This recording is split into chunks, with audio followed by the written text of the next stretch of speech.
Testing, 1, 2.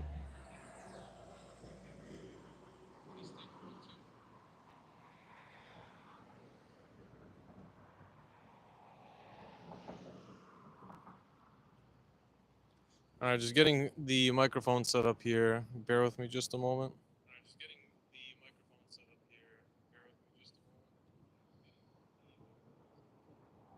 Okay, and we're live. So, doing another rundown of this week in LA, and I just wanted to go through a couple of stories, a couple of events that took place today, what I've been up to, and some other interesting things that have been happening in LA. So, I'll start today. I'll start off with what happened today, and then I'll talk about some of the thoughts I have, and even when I was personally here with some of the protesting that happened in downtown LA. So, what happened today? Well, probably the most successful meeting today was actually the Human Relations and Health Commission. I just attended at 4 o'clock. And the thing you got to understand about city commissions is that commissioners, not all of them, but the vast majority of them, they are appointed by the mayor. They do not get a high level salary like a city council member does. And vast majority of the time, they're just regular people that want to do good by the city, and they see their involvement in a city position, which it is. It's an official sworn-in position. They see that as an avenue similar to how people join the neighborhood councils and try to make a difference there. These are usually people that live in different neighborhoods and are very in tune with their constituents. And essentially, they're kind of stuck between a rock and a hard place because, on one end, right, they're appointed by the mayor, and essentially the mayor has all their resignation letters at her desk. And so, if they don't follow the narrative of what the mayor wants, then of course they risk getting kicked off the commission and not actually having a say and not being able to control and change things from the inside for the better and actually helping people. On the other end, they do have a good amount of power to actually demand different departments within the city, like the city attorney's office, for example, to generate different reports, to actually put forward statements and other inquiries so that people have access to particular records and give input into different policies that otherwise maybe the agency that is the city attorney's office, which helps counsel the city council, which also helps counsel the mayor's office in putting forward some of those strategic decisions and setting forward drafting policy. If they if these commissioners did not have those positions, then they would miss out on some of those potential opportunities. And so the most interesting thing too is, again, like I said, the vast majority of the commissioners, like the one I just came from, the Human Relations Commission, they're not paid, and they only meet at an infrequent time. Most of them are usually once a month. And frankly, it's sort of a similar position to be in that the neighborhood councils are, right? The neighborhood councils, the board members in and of themselves are sworn in city officials. Yet predominantly, again, even though the difference with them is being elected, they're beholden really to a very particular and strict set of rules that essentially limits what they can actually do authoritatively. They're seen, in this case, the neighborhood councils are seen as more of an advisory position, but yet really they don't actually have the authority to make the city do anything. They can give dissenting opinions. They can show up and um, have press releases if the board agrees uh, and it passes via consensus, but they can't really make the city do anything. They can partner with different agencies to plead that they do certain activities, but they can't actually make the city do anything. Really, what I see both commissions and neighborhood councils to be is more of a congregating place that people can get together and share complaints, not just at the neighborhood level on what's going on at your neighborhood level with things like potholes and other infrastructure issues, but at a broader level, right? how your money is being spent in the city, the fact that the high-ranking city officials are not doing due diligence and are in fact fraudulently using money that has been allegedly been geared for alleviating poverty and homelessness and providing very much needed social services like mental health counseling as well as sheltering them. Yet we've seen through the Alliance federal case suing the city that both the city of LA and just broader, more broadly speaking, the county of LA has colluded together with all of its high-ranking officials, from Matthew Zabo to Mayor Karen Bass, and even those that came before them, and colluded repeatedly to defraud the taxpayer of their money, to give favorable deals to certain developers, and to enter into deals that frankly do not benefit neither the population they're trying to serve, nor does it benefit the city at large overall. In fact, what it keeps doing, right, what it keeps happening is that money is being laundered through nonprofits. Many of these nonprofits have the various council members, both in LA and other cities like Lakewood, that sit as board members or some other special interest advisor or director of sorts that ultimately get a cut. Essentially, a hush money, right? Essentially, hush money to keep laundering money through a nonprofit to make it legitimate, to keep stealing from the taxpayer, not disclosing in the terms of bonds how that money is supposed to be paid out, the method of payment, the grants not actually going towards programs that are alleging to provide services like shelter and housing and food and counseling. And in the times that they do, in fact, provide whatever modicum of alleged services, the services are subpar to say the least.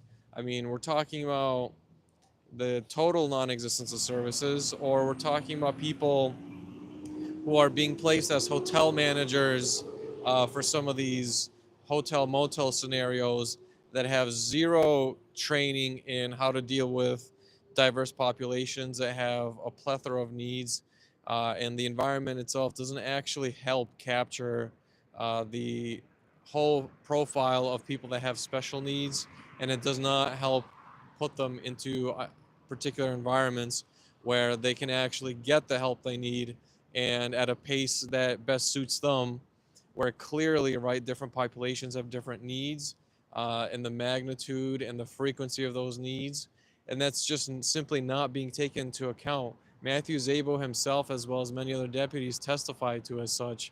They do zero due diligence in understanding what even brought people in front of these programs like Inside Safe to begin with in the first place.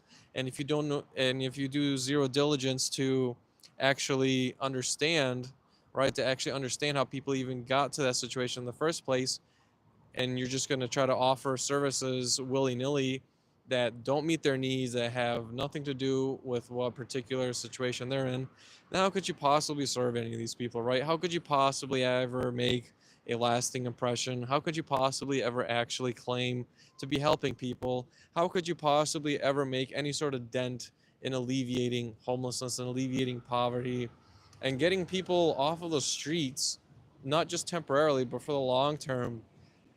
And some of the testimony we've seen from the Judge Carter, from the Alliance v. City of Los Angeles case that was presided over by the federal judge David O. Carter, we've seen time and time again testimony and other written records where these deputies are admitting that they're colluding with each other to not provide services.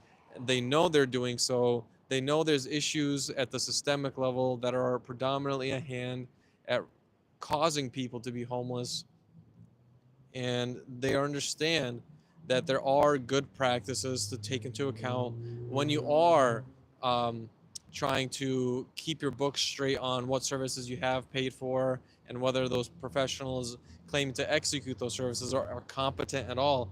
And they do know how to verify and check and have these balances, but they're just choosing not to.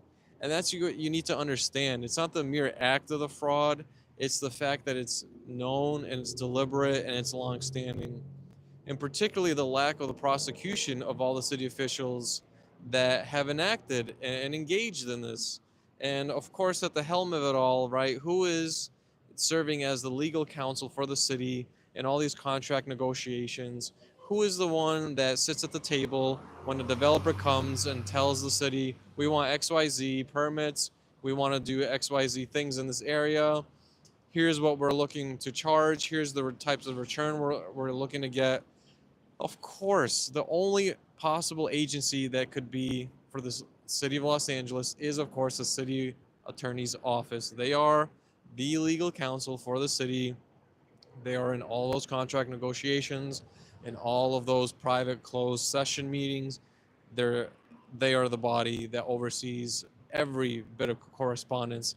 Not a single contract, not a single discussion is had without the city attorney's office being there at the helm.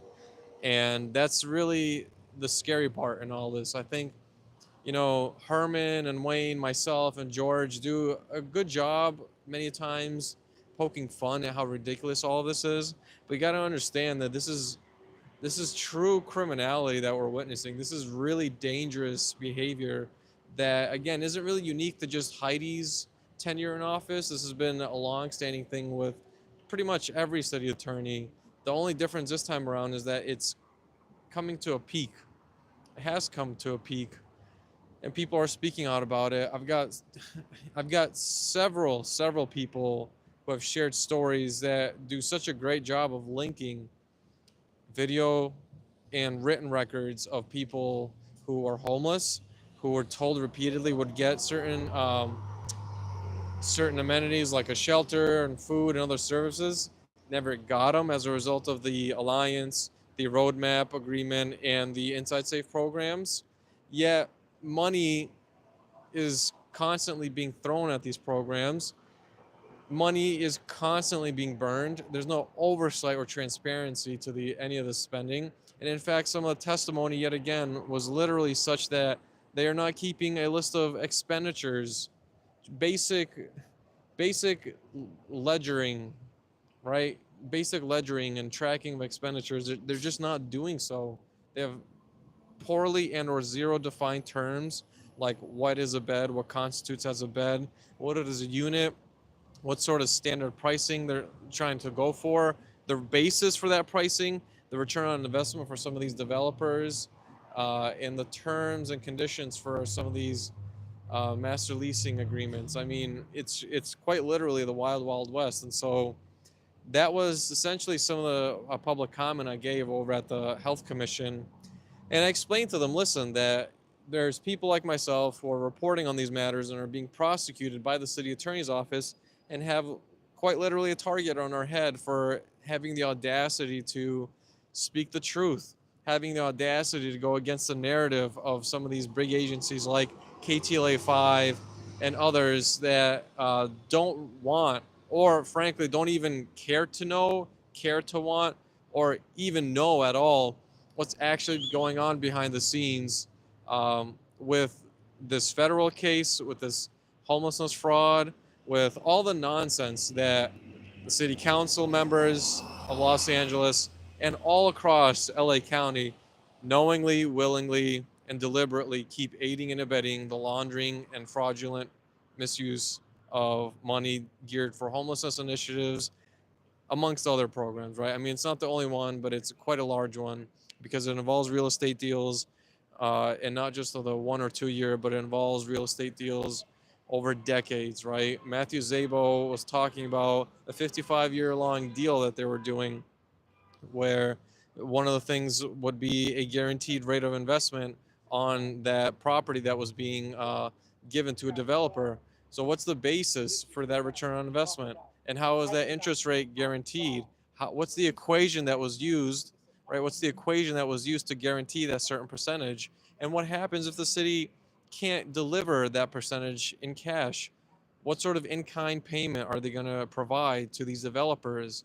Well, the only thing that the city can do, either give up public assets like parks and other pieces of land to make up for it, or continue to take on private debt, ergo the transitioning of public assets, public equity into private hands. the domination of assets at every level, right? Not just real estate, but the infrastructure like telecom, water, electric, etc. More and more coming in under the control of private equity, private hands, private special interests. And of course, all these private special interests clearly have a vested political interest in propagating the um, particular council members, propping up certain mayors, and shutting down other narratives that are there to out their criminal acts. Because that's what it is. It really is just that simple. And whenever people talk about, sheriff's deputy gangs or some of the criminality that the LAPD does, you got to understand that those guys are only able to get away with it because they're not being criminally charged. And, I heard somebody say people who are victims of violations of civil rights and otherwise need to also come forward and report. Well, here's the other caveat with that. When I beat my case against City Attorney Heidi Soto for a frivolous criminal charge that she came after me with, what did I do? Well, I've been going to every city and federal and state committee meeting ever. I've been giving public comment, sharing the story, and I tried actually submitting a police report over at the LAPD Central Station here in downtown LA because they have jurisdiction since Heidi works here. I went over to Central Station, and guess what happened? I talked to a detective level 3, not just a rookie beginner detective, but a level 3 detective, and I actually have his business card here that I'm going to pull up because I forget his name, but I'm going to put him out on blast. And I recorded that interaction as well, where I tried making a police report on the criminal acts of Heidi, and guess what they did, right? Guess what they did? They refused to take my police report just cause. Essentially, just because they could, right? I mean, so essentially now on an internal database, that means Heidi's name is not linked to an incident ID report. That means Heidi's name is not being added to a queue to tie her to alleged crimes so that officers in law enforcement could go and investigate, meaning a detective is not assigned to it, meaning record of all the exhibits is not being created so that all of the discovery I obtained through my case is not being connected, meaning she's getting to walk away scot-free.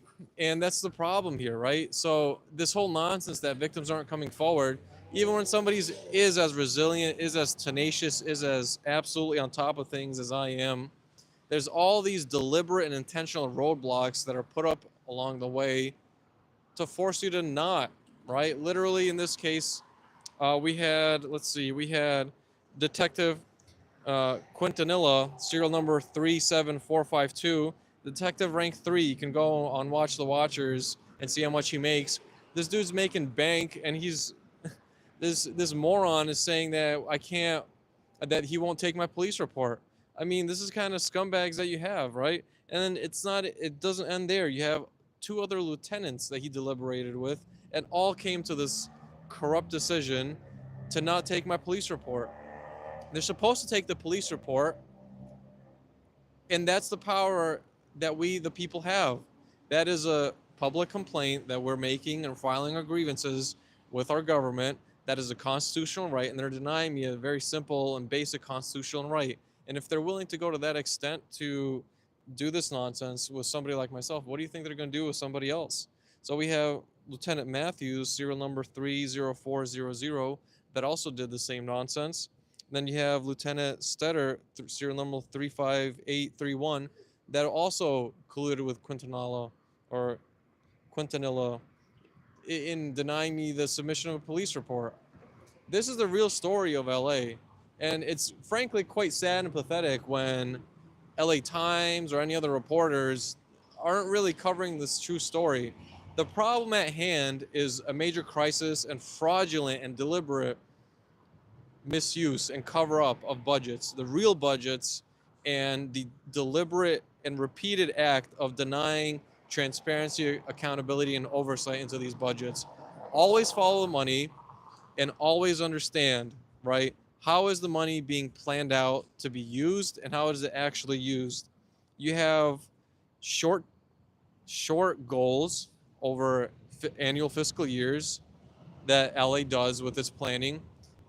And when it comes to long-term budgets, they're not showing how the context of each of these budgets actually plays out, right? They're not showing the differences in similarities between how much a day rate for a bed costs and how much it should cost, and comparing it to other areas.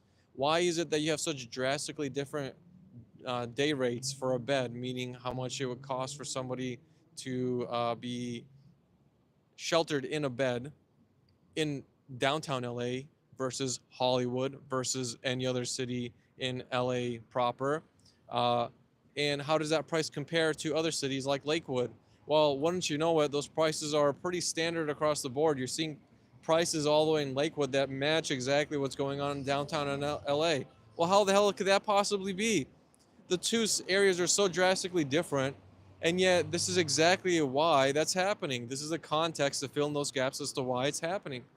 It can only be one thing: criminal fraud, repeated criminal fraud, and aided and abetted by various high level city government officials colluding to make that happen. That's how that happens.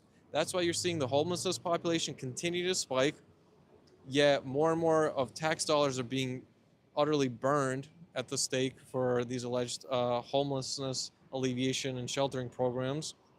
You have ever increasing rates of poverty, and you have prosecutors that have absolutely zero courage, zero zero guts to actually do their job. They're not honoring their oath. They're literally doing political favors. And in the case of Heidi, right, Heidi has honestly burned her entire career for the simple fact that she's running political favors for the dumbest criminals of them all, right? The dumbest criminals in Los Angeles, bar none, which is the cult of Scientology.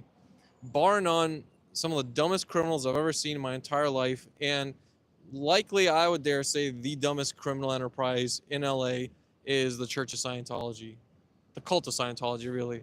And that's what I caught her doing on a on an audio recording at a public meeting, where I asked her about my case, and she had gone and blabbed on exactly how she knew it was a frivolous case, how she knew Scientology did it, how she knew it was never gonna actually be prosecuted, and she did it as a political favor.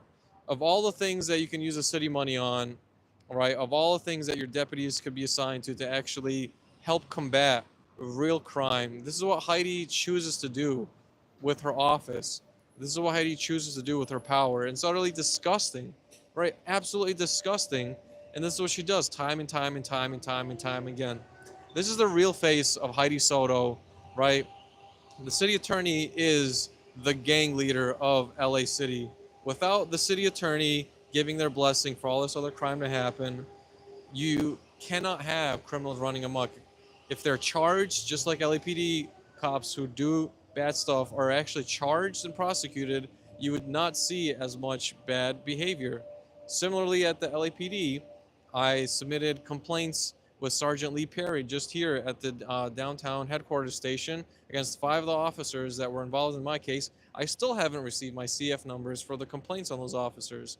And so this is the kind of nonsense that the city of LA does, colluding with other government agencies like the LAPD to harass people over threatening bogus arrests, right? To harass people with all sorts of violence by the hands of the LAPD, sending out other and private investigators and helping other criminal enterprises like Scientology not have their harassers, aka their private investigators who target your family for daring to publicly speak out about them.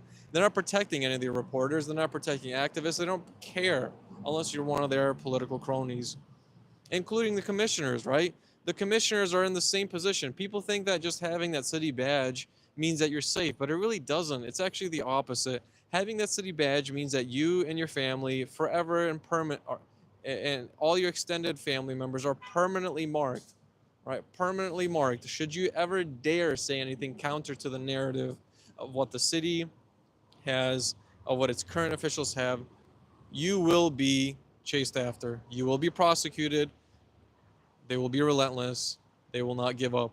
It happened to Michelle McGinnis, who literally had her job cut out from under her when she won, rightfully so, after a grueling round of interviews and over 30 years as a deputy city attorney at the city attorney's office, she won the right over other people to be the head of the criminal branch.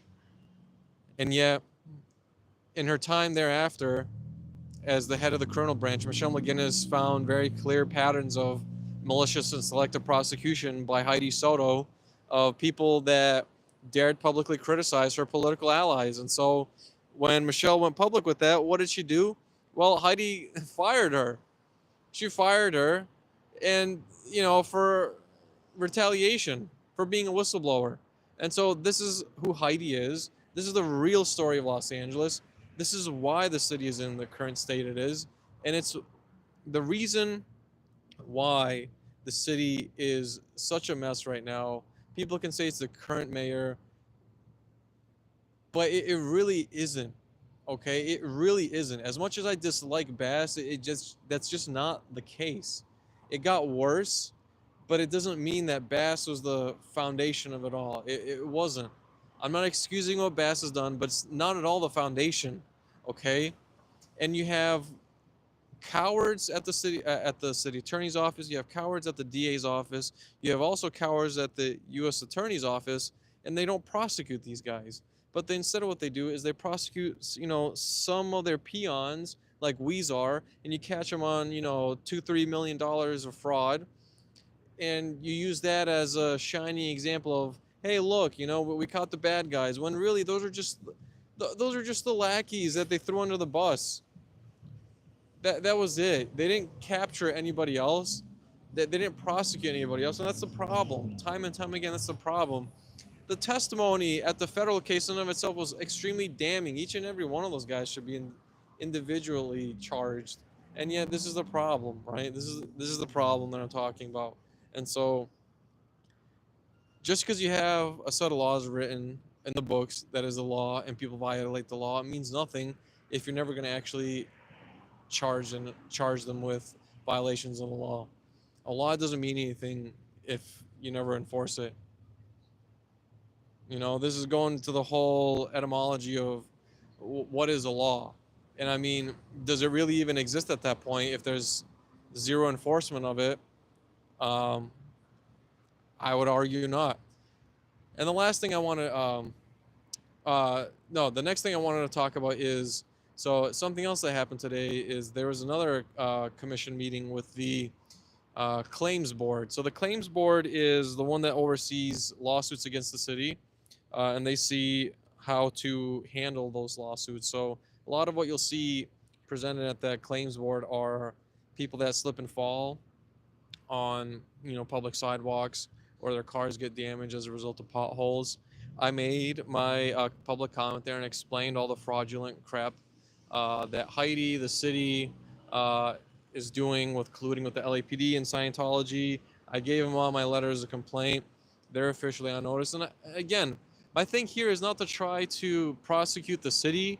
I actually think it's ridiculous to try to waste tax dollars on this, because even if you have to understand, when I do sue the city, the city is using tax dollars to defend itself. And the city of LA is already in such a bad financial state, right? Such a bad financial state.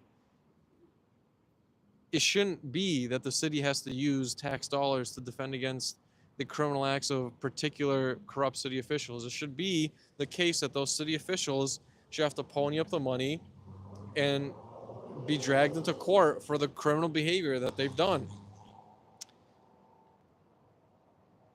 Coming up, this week we have the LAPD police commissioner. Let's see if they cancel that last notice like they have been. Fingers crossed. So far, I haven't seen that they've canceled it. So we have that to look forward to this week. But the last thing I wanted to talk about was my comments on the protests that have been going on in downtown LA, as well as all across the state. So, frankly, I don't really care which side of the political spectrum or whatever stance or ideology people have about the whole thing, on what they think about Trump or what they think about, other politicians. I really don't care, okay? What I do care is what's actually happening. And I can tell you without a shadow of a doubt, after witnessing it myself repeatedly, after being there for myself, Okay.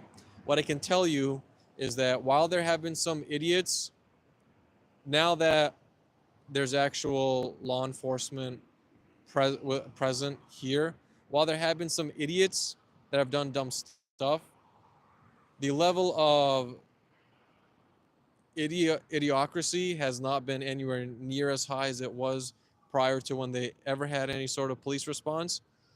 And instead, what I see is that people who are just gathering and congregating on the public right of way are getting the ever loving crap beat out of them for not doing anything other than just simply existing on the public right of way by the LAPD. As people have come and gone towards the federal buildings like the courthouse and elsewhere, like the Roybal building, the National Guards and other military personnel that were deployed to guard those buildings were not at all concerned. I mean, I talked to them, you can see their demeanor. They're clearly not concerned. But yet, you take a look at, in stark contrast, what the LAPD is doing and their body language and their actual acts, and they're just bloodthirsty, man. All I see is LAPD constantly escalating situations that do not need to be escalated, creating situations deliberately to target activists and target just people attending. There's been people with their families in attendance here, and those families with their children are getting tear gassed over just simply showing up. And they're just tear gassing everybody left and right when um, there's no violence. People aren't setting cars or other property on fire. Nobody's destroying anything. While yes, there's always going to be some stupid crap like people defacing property with graffiti, that doesn't arise to the need of tear gassing kids and their parents, right? That doesn't rise to the level of beating the crap out of people with horse-mounted officers with their sticks. That doesn't arise to the level of constantly pointing your gun, right? Constantly pointing your gun at people that are just simply there.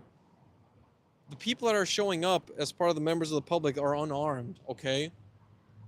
Vast majority of them, overwhelmingly, are unarmed. There's some stupid people that you can expect that anywhere, but they're unarmed, they're not violent, and they're just tear gassing and attacking everybody. LAPD is just indiscriminately harassing the crap out of everybody and just escalating every situation. I mean, it's utterly stupid, but when you think about it, it's not so stupid in that they don't know what they're doing. They know exactly what they're doing. It's deliberate. And so, when I was videotaping how LAPD was not properly sealing off different streets and instead just pressing people and then immediately relinquishing the street, it's like you either take the street or you don't.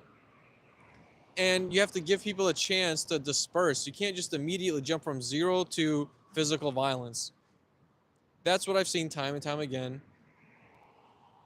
And it's at the hands of the LAPD that do it repeatedly. They aren't giving people a chance. They just immediately jump from 0 to 100.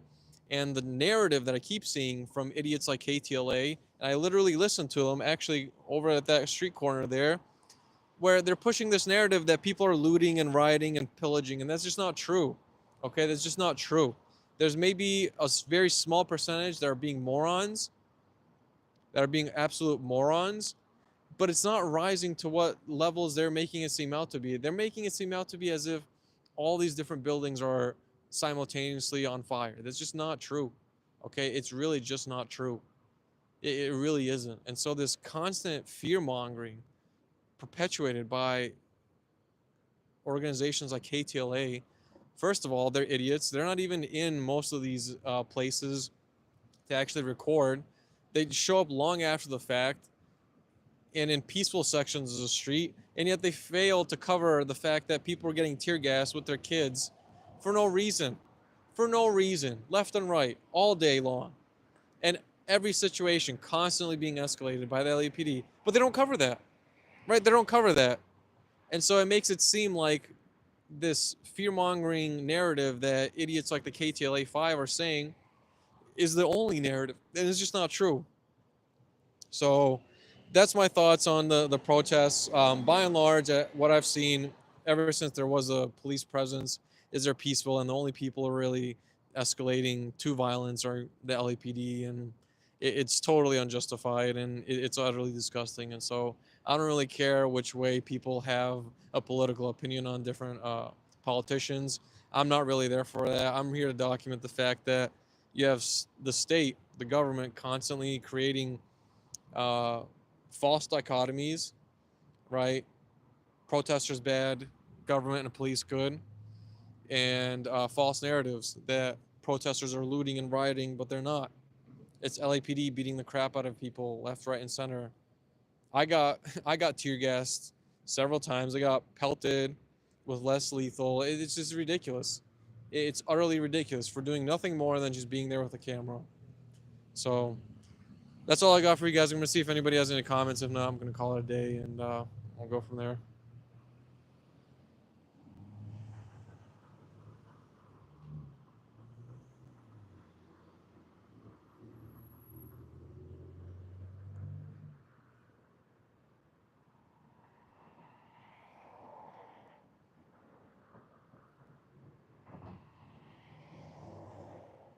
All right. See you guys in the next one. Peace out.